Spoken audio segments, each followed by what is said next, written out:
Hi, this is a conversation for the DPE website, and today I'm delighted to be talking to Joe Marsh, who works up in Ty Pawb and is going to be joining us to help us think through some of the ideas that we want to develop and some of the strategies that we want to develop.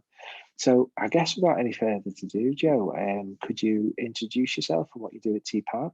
Yes. Hi, really nice to be with you today, John, having a chat. So yeah, I'm Jo. I work at Ty Pawb in Wrexham. So Ty Pawb, if I can describe it in a relatively quick nutshell, we're a kind of hybrid organisation in a 1990s concrete block of a market building with a multi-storey car park on top.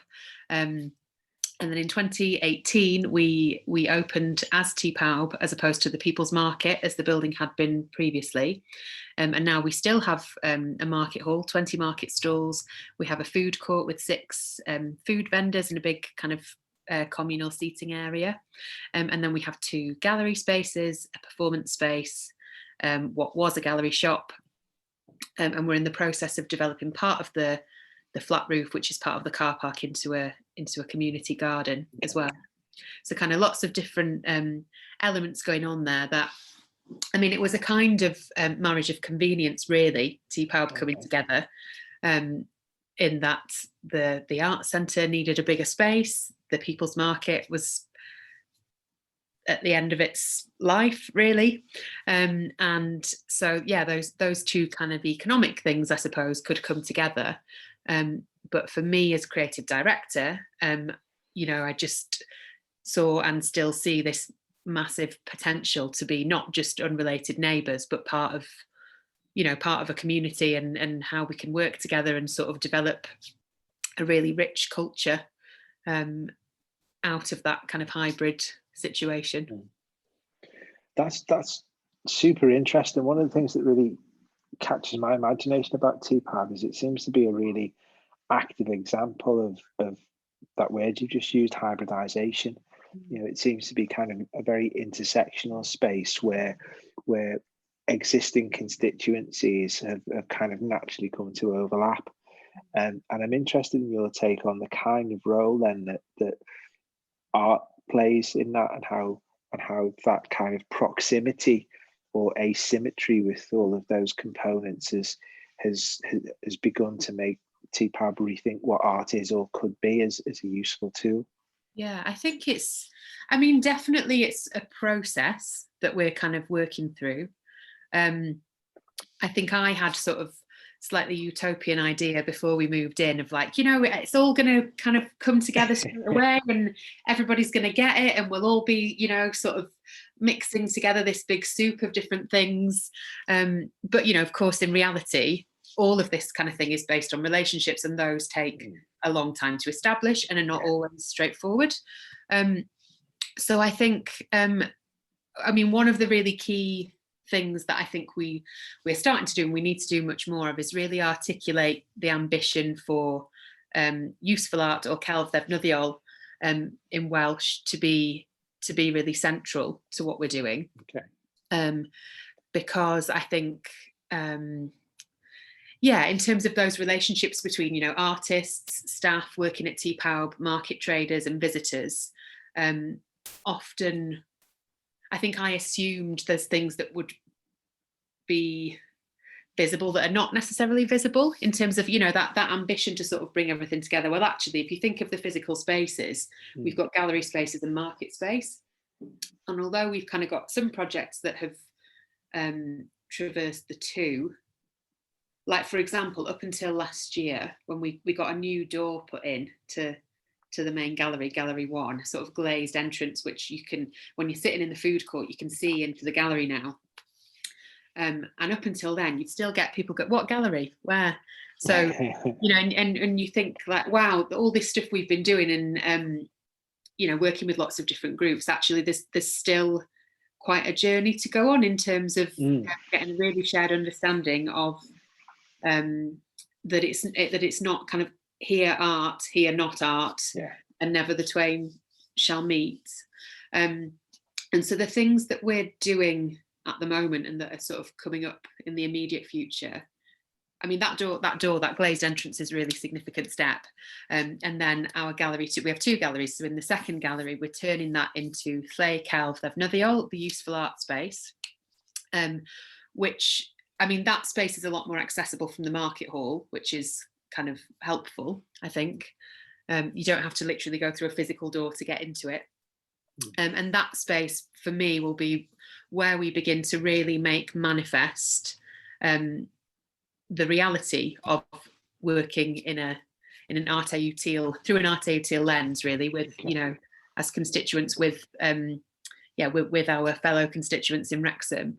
So rather than you know, a kind of tightly programmed space for display that we'll be announcing a 2-year programme for, that space will be much more about dialogue, about groups meeting. I mean, for one thing, we don't have a venue hire income target on that space, which is significant. It means we can just use it, offer it out, you know, use it as a space to get to know people, and generate things together in that space. So rather than the galleries always being kind of an end point, it's like, how do the gallery spaces, and particularly for us at this moment in time, Gallery 2, the useful art space, how do those spaces become active workshops, studios, spaces of possibility where things can begin and be generated? And so, you know, I'm thinking about objects and items and you know, thinking about the kind of Mechanics Institute model and craft, and, you know, all those kind of really practical things,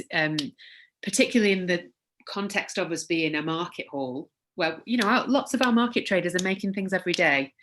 Like, we've got Jeanette, who sits 6 days a week and knits for the whole day. You know, there's all these different traders who are making things, including the food court traders.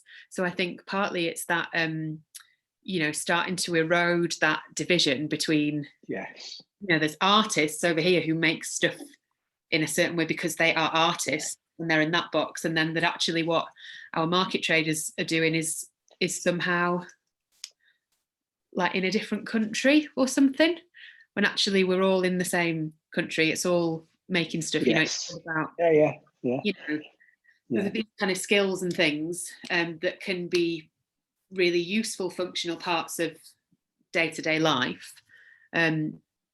So then I think using the useful art space in that way to generate objects, items, skills, and also ideas together, and then be able to walk 5 meters and literally take them to market, put them on a trestle table, or put a banner around it, you know. I love that idea of taking it to market, and maybe we could have a little bit more of a conversation of that in a minute. But what I'm getting from what you're saying as well, which is really super interesting, is how even if you're in a space where different constituencies are occupying that space in a way that's far more asymmetrical than one would usually expect. You know, you don't expect market traders to be working in the space that, take Liverpool is, for example, quite obviously.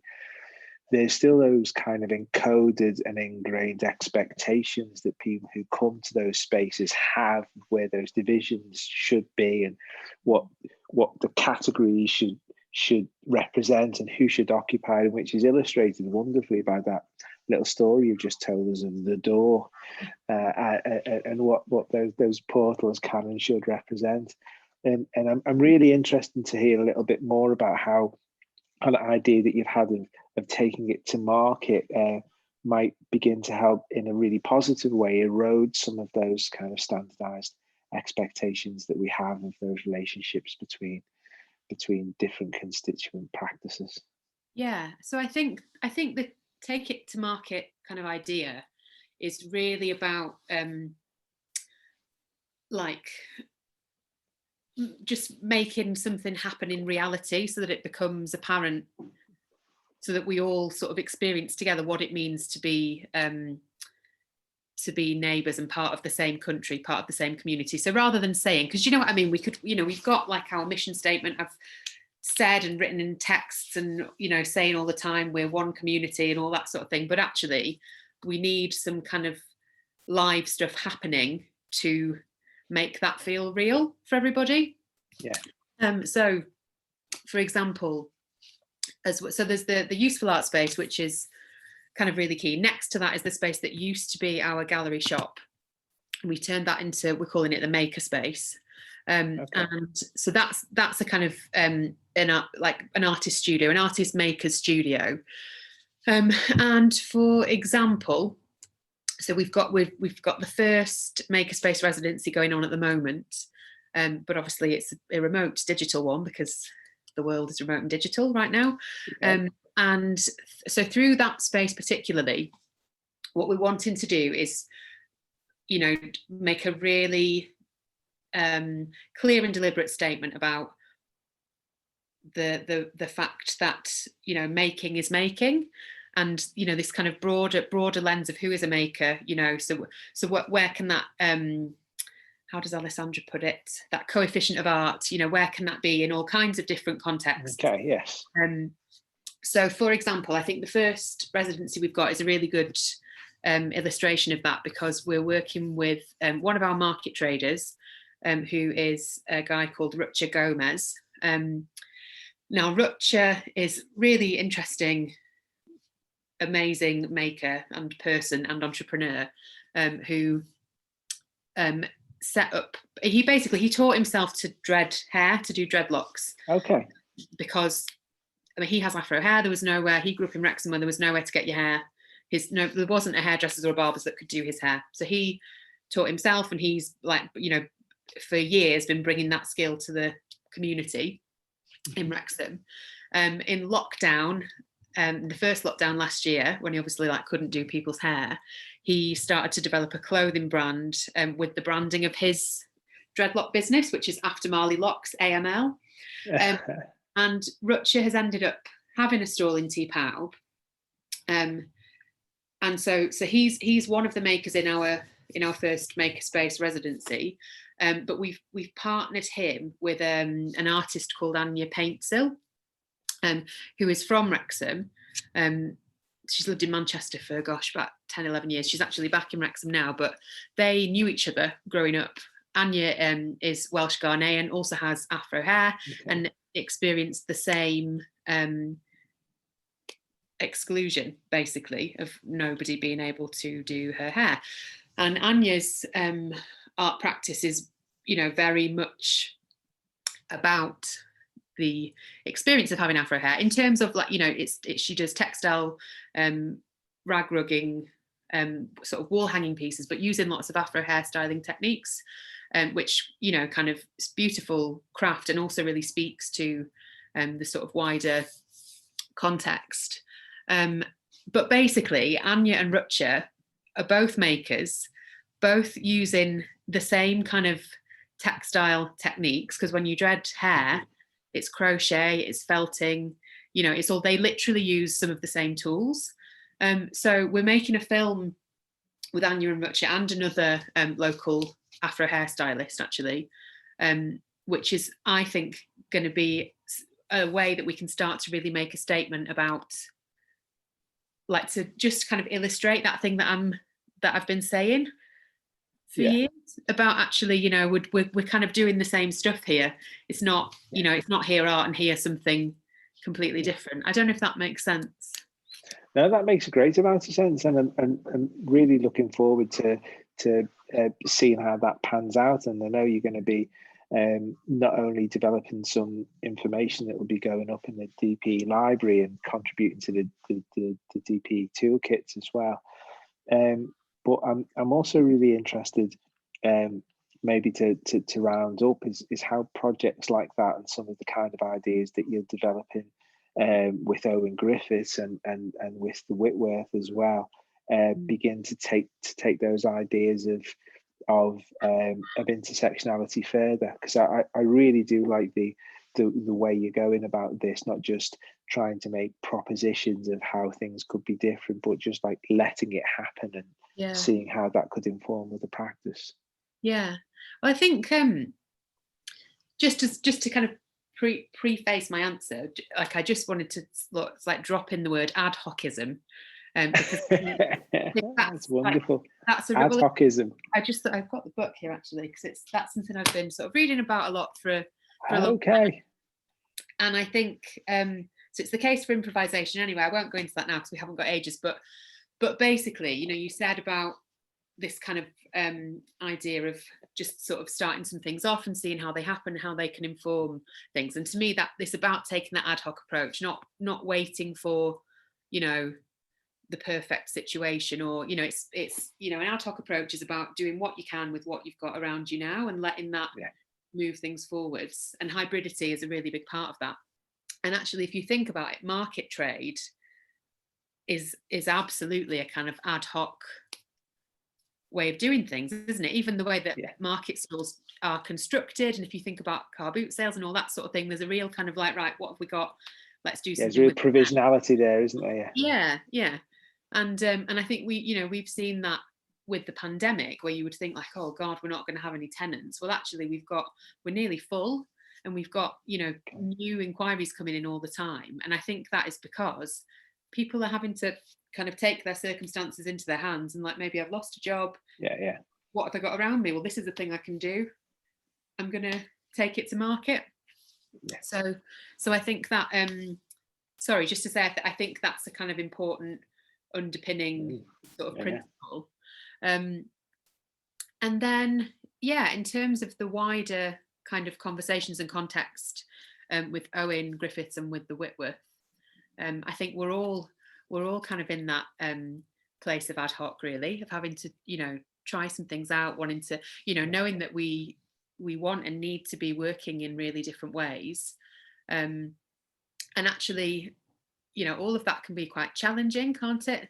Sort of changing the status quo and all those kind of power structures and the assumptions that our sector particularly has about how things work. And the way that the kind of surrounding constituencies have, you know, the way they perceive that power structure as well. But so in terms of specific projects, well, with Owen, we're looking at developing particularly the rooftop garden at Ty Pawb, which I think will be almost an outdoor useful art space. So thinking about another place that we can, you know, work together with our neighbours and friends and constituents at Ty Pawb, again to generate and explore possibilities, ideas, items. Literally, we can grow things that could then be cooked downstairs in the food court or put for sale, you know, taken down, put on a trestle table.